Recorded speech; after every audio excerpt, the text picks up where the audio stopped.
തിരുവനന്തപുരത്തേക്ക് പോവുകയാണ്. അവിടെ ഇപ്പോൾ റാങ്ക് ലിസ്റ്റിൽപ്പെട്ട ഉദ്യോഗാർത്ഥികളുടെ ശയന പ്രദക്ഷിണം നടക്കുകയാണ്. വനിതാ CPO റാങ്ക് ലിസ്റ്റിലെ ഉദ്യോഗാർത്ഥികളുടെ ശയന പ്രദക്ഷിണമാണ് നടക്കുന്നത്. കഴിഞ്ഞ ദിവസം മുതൽ അവർ അവിടെ പ്രതിഷേധവുമായി ഇരിക്കുകയാണ്. ഇന്നിപ്പോൾ ശയന പ്രദക്ഷിണത്തിലേക്ക് കടന്നിരിക്കുന്നു.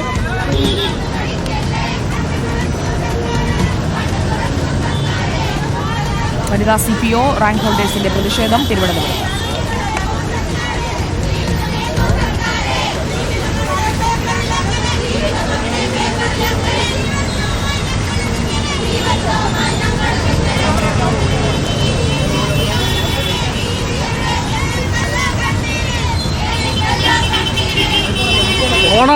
ഓടിയുണ്ട്.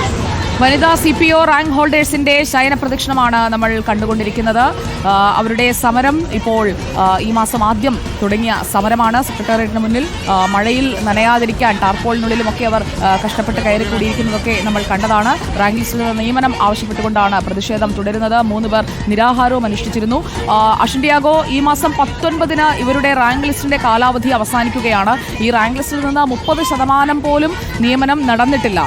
ഇതിൽ 967 പേർ ഉൾപ്പെടുന്ന വനിതാ CPO റാങ്ക് ലിസ്റ്റ്, അതിൽ കഴിഞ്ഞ തവണയൊക്കെ 800ഓളം പേർക്ക് നിയമനം ലഭിച്ചു. ഇപ്പോൾ ഈ ഉരുളുന്നവരൊക്കെ ഈ റാങ്ക് ലിസ്റ്റിൽ പെട്ട് ജോലി കിട്ടാൻ കാത്തിരിക്കുന്ന പാവപ്പെട്ട പെൺകുട്ടികളാണ്. ഇവരോട് ഒരു അനുനയ നീക്കത്തിന് പോലും തയ്യാറാകുന്നില്ല. ഇനി 14 ദിവസമേ ഉള്ളൂ റാങ്ക് ലിസ്റ്റിന്റെ കാലാവധി കഴിയാൻ. സുജയ, ഏറ്റവും പ്രധാനപ്പെട്ടത് ഇപ്പോൾ ഈ റാങ്ക് ലിസ്റ്റിൽ ഉൾപ്പെട്ട ഒരാൾക്ക് ഈ ഉരുളൽ പ്രതിഷേധത്തിന് പിന്നാലെ ഇപ്പോൾ മാറ്റുകയാണ്. ഒരാൾ ക്ഷീണിതയായി വീണിട്ടുണ്ട്. ഇയാളെ ഇവിടെ നിന്നും ഈ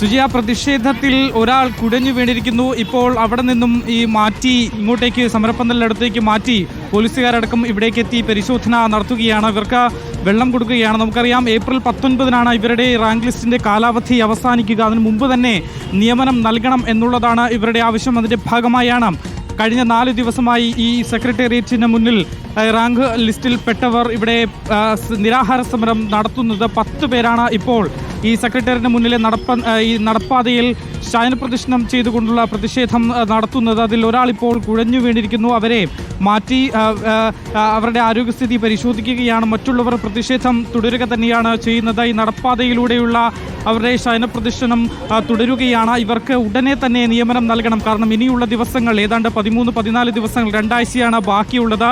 ഈ 2 ആഴ്ചക്കുള്ളിൽ തന്നെ ഇവരുടെ കാര്യത്തിൽ ഒരു തീരുമാനം വേണം, ജോലി വേണം. കാരണം കഷ്ടപ്പെട്ട് പഠിച്ചവരാണ്, പരീക്ഷ എഴുതിയവരാണ്, ഈ ഫിസിക്കൽ ടെസ്റ്റ് അടക്കം പാസ്സായവരാണ്. അതുകൊണ്ട് തന്നെ ഇവർക്ക് ജോലി വേണം എന്നുള്ളത് തികച്ചും ന്യായമായ ഒരു കാര്യമാണ്. അഷിൻഡിയാഗോ, ഇത്തവണത്തെ റാങ്ക് ലിസ്റ്റിൽ 967 പേരുണ്ട്. അതിൽ 259 പേർക്ക് മാത്രമാണ് നിയമന ശുപാർശ ലഭിച്ചത്. ഈ ഒഴിവുകൾ റിപ്പോർട്ട് ചെയ്യിക്കാൻ വേണ്ടി ഇവർ ഓഫീസുകളിലൊക്കെ കയറിയിറങ്ങി കഴിഞ്ഞതാണ്. 574 ഒഴിവുകൾ നിലവിലുണ്ട്. എന്നിട്ടും അത് നികത്താത്തത് എന്താണ്? സർക്കാരിന് പറയാനുള്ള മറുപടി എന്താണ് അശ്വിൻ?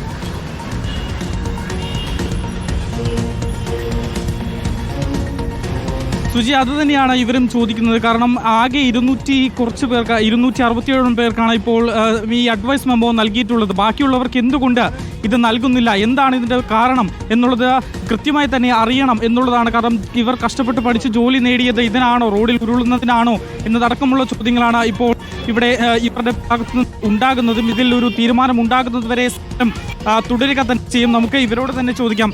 ഇപ്പോൾ നിങ്ങളുടെ സമരം 4-ാം ദിവസത്തിലേക്ക് എത്തിയിരിക്കുകയാണല്ലോ. ഇനിയിപ്പോൾ സർക്കാർ